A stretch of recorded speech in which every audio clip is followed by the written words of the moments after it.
And students, parents,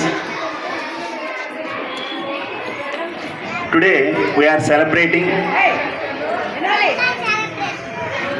pre-పొంగల్ celebrations. అంటే సంక్రాంతిని మనం ముందుగానే జరుపుకుంటున్నాం. యాక్చువల్గా అయితే 13, 14, 15 these days are celebrating Bhogi, Sankranti and Kanuma. But we are celebrating this festival in advance. Why? Because from tomorrow onwards we are giving Sankranti holidays. రేపటి నుంచి మనకి సంక్రాంతి హాలిడేస్ ఇస్తున్నాం కాబట్టి ముందుగా మనం సెలబ్రేషన్స్ చేసుకుంటున్నాం. అయితే మన భారతదేశం యొక్క సాంప్రదాయం ఏంటంటే, మన భారతదేశం మొత్తం కూడా పండుగలు, ఫెస్టివల్స్ అనేటువంటివి మన భారతీయులు చాలా సాంప్రదాయబద్ధంగా జరుపుకుంటారు ప్రతి పండుగని కూడా. అందులో దీపావళి, దసరా, వినాయక చవితి, కృష్ణాష్టమి, సంక్రాంతి ఇలాంటి అనేక రకాలైనటువంటి పండుగలను మనం సెలబ్రేట్ చేసుకుంటూ ఉంటాం. అయితే ఈ పండుగ విశేషత ఏంటంటే, మనకి ఇప్పుడు జరుపుకుంటున్నటువంటి భోగి, సంక్రాంతి, కనుమ ఈ మూడు పండుగలు కూడా మనము రైతుల పండుగ అంటాం, హార్వెస్టింగ్ ఫెస్టివల్ అని చెప్పేసి. ఇందులో ఫస్ట్ వన్ భోగి అనేటువంటిది. ఈ భోగి పండుగను జరుపుకోవడానికి వెనుక ఉన్నటువంటి కారణం ఏంటంటే, స్టూడెంట్స్ ఒకసారి ఇక్కడ చూడాలమ్మా, పిల్లలు, all of you listen here, say here.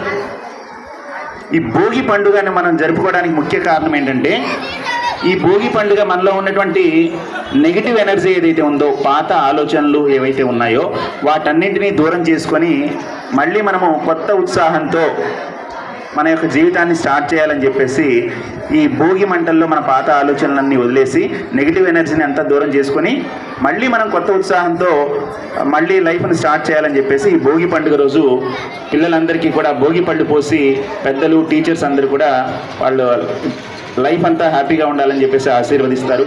అదేవిధంగా భోగి మంటలు అనేటువంటివి వేస్తారు. దాని తర్వాత సెకండ్ డే సంక్రాంతి పండుగను జరుపుకుంటాం. ఈ సంక్రాంతి పండుగ జరుపుకోవడానికి ముఖ్యమైన కారణం ఏంటంటే,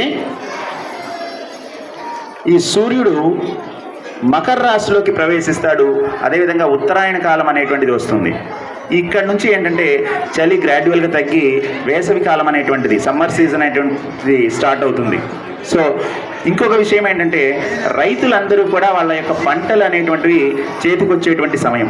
రైతులు వాళ్ళ యొక్క ధాన్యం మొత్తాన్ని కూడా ఇంటికి తీసుకొచ్చుకునేటువంటి సమయం కాబట్టి వాళ్ళకు వచ్చినటువంటి పంటలో తొలి ధాన్యాన్ని భగవంతునికి సమర్పించి పొంగల్ రూపంలో చేసి ఈ మకర సంక్రాంతి అనేటువంటి దాన్ని జరుపుకుంటారు. దాని తర్వాత కనుమ.